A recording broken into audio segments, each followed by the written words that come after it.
bienvenidos en el reino de Dios, siempre que se arrepientan y crean en Jesús.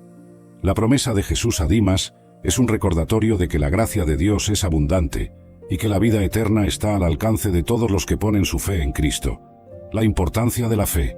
La fe de Dimas, incluso en sus últimos momentos, fue suficiente para garantizar su salvación.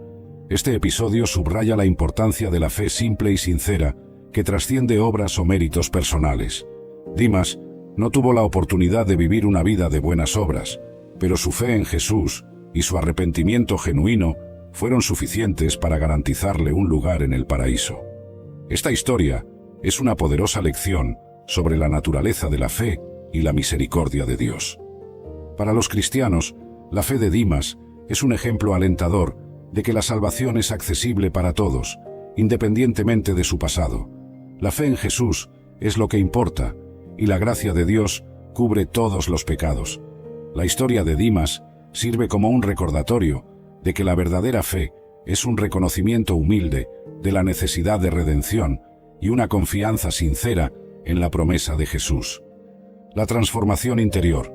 Dimas experimentó una transformación interior en la cruz. De criminal condenado, se convirtió en un hombre de fe, demostrando que el verdadero cambio comienza en el corazón y es posible en cualquier etapa de la vida. Su confesión y pedido de perdón mostraron un arrepentimiento genuino y una creencia sincera en la promesa de Jesús. Esta transformación interior fue un testimonio poderoso de la gracia de Dios y de la posibilidad de redención. Para Dimas, la transformación fue inmediata y profunda. Pasó de un estado de desesperación y culpa a una paz espiritual que nunca había experimentado antes. Esta transformación es un ejemplo del poder redentor de Cristo y de la posibilidad de una nueva vida, incluso en los momentos finales. La historia de Dimas sirve como un recordatorio de que el verdadero cambio viene de dentro, a través de la fe en Jesús. La gracia de Dios. La historia ilustra la abundante gracia de Dios, que alcanza incluso a los más perdidos.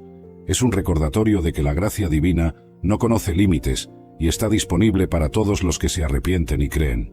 La confesión y el pedido de perdón de Dimas muestran que la misericordia de Dios es infinita y que la redención es posible para todos.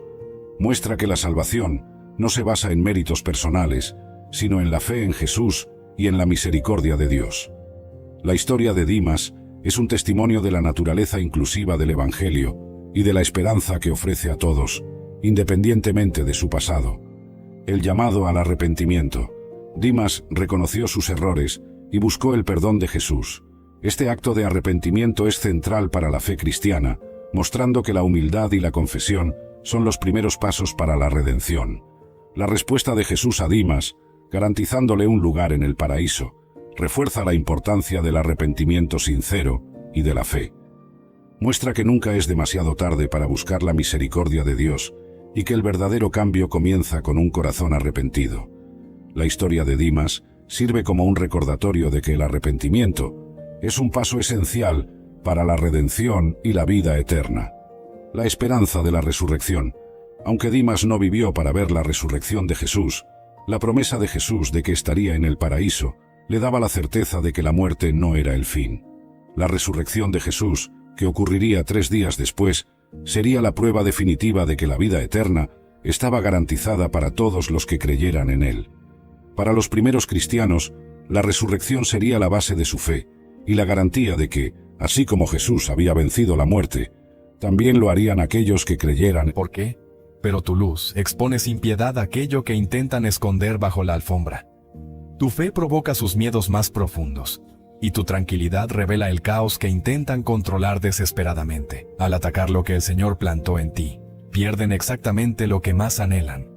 La Biblia no se anda con rodeos en Isaías 57:21. Es tajante. No hay paz para los malos, dice mi Dios. Léelo despacio. Ninguna paz.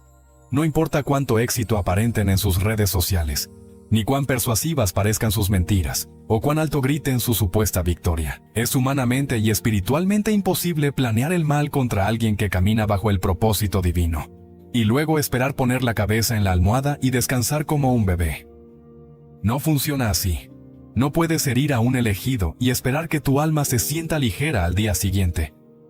En el momento exacto en que alguien se levanta contra un hijo de Dios, automáticamente se desconecta de la fuente de paz y entra en una tormenta provocada por su propia rebelión. Pensemos en Saúl, el primer rey de Israel. Un hombre que comenzó bien, pero terminó fatal. Él también fue llamado y ungido en su momento. Pero cuando David apareció en escena, Saúl dejó que la envidia le nublara la vista. En lugar de reconocer con humildad lo que Dios estaba haciendo a través del joven pastor, se obsesionó con destruirlo. Y en ese preciso instante, su paz se hizo humo. Las Escrituras dicen algo escalofriante. El espíritu del Señor se apartó de Saúl, y un espíritu maligno comenzó a atormentarlo. Fíjate en la secuencia: ataque al escogido, pérdida de la presencia divina, tormento mental. Sus noches se volvieron un infierno, sus pensamientos una maraña sombría, y su vida interior un campo de batalla sin tregua. Esta es la dinámica espiritual ineludible de la justicia de Dios. Quien decide declarar la guerra a un ungido, sin saberlo, está abriendo la puerta de par en par a su propia perturbación mental y espiritual. La persona pierde el centro, pierde el norte. Ya no encuentra descanso en nada. Nada le satisface, nada parece encajar. La conciencia, que es el juez silencioso que Dios puso en todos, empieza a molestar como una piedra en el zapato. Los relacionamientos se agrietan. La alegría genuina se evapora como agua en el desierto.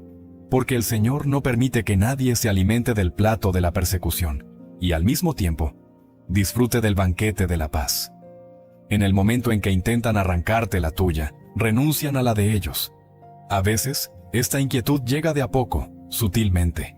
Comienza con una ansiedad que no tiene nombre, un insomnio rebelde, una sensación de que algo va mal, constante. La mente repite una y otra vez la actitud injusta que tuvieron contra ti. Incluso cuando fingen indiferencia frente a los demás. Intentan tapar ese vacío con distracciones, con exceso de trabajo, con vicios o con una arrogancia inflada. Pero allá en el fondo, en la soledad de su habitación, saben que algo se rompió. La paz que intentaron robarte es, irónicamente, lo que ahora buscan desesperadamente recuperar, y no encuentran. Por eso, mi querido elegido, el perdón es tu herramienta más libertadora y poderosa. Cuando tú eliges perdonar a quien te hirió, no lo haces por ellos, lo haces por ti. Sueltas el peso del juicio y rompes cualquier lazo tóxico o energía que te ligaba a esa persona.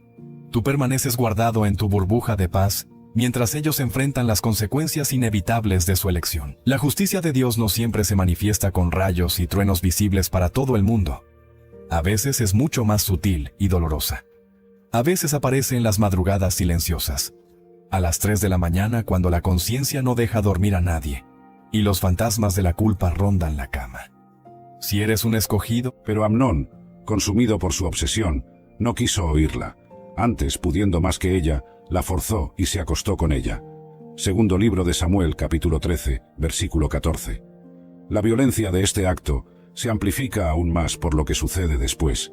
Las Escrituras revelan que, inmediatamente después del ataque, el supuesto amor de Amnón se transforma en odio. Luego la aborreció Amnón con tan grande aborrecimiento que el odio con que la aborreció fue mayor que el amor con que la había amado. Segundo libro de Samuel, capítulo 13, versículo 15.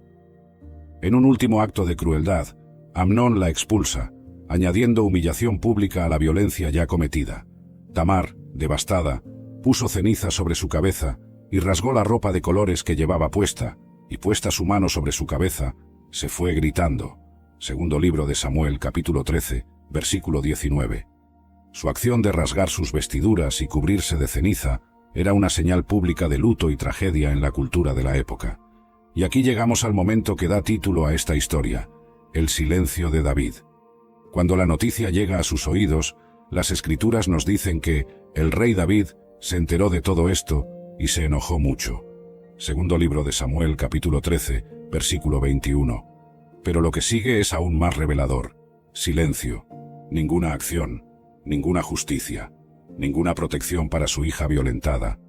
Algunos estudiosos sugieren que David pudo haberse sentido paralizado por su propia culpa pasada, recordando su pecado con Betsabé. Otros argumentan que estaba atrapado entre su papel como rey y como padre. Pero independientemente de las razones, el resultado fue devastador. una hija destruida, un criminal impune y semillas de venganza siendo plantadas en el corazón de Absalón, hermano de Tamar. El silencio de David resuena a través de los siglos como una advertencia para todos los padres. Cuando aquellos que tienen autoridad y responsabilidad eligen no actuar ante la injusticia, especialmente dentro de sus propias familias, las consecuencias son devastadoras y de largo alcance. Tamar se fue a vivir desolada en casa de Absalón su hermano. Segundo libro de Samuel capítulo 13, versículo 20.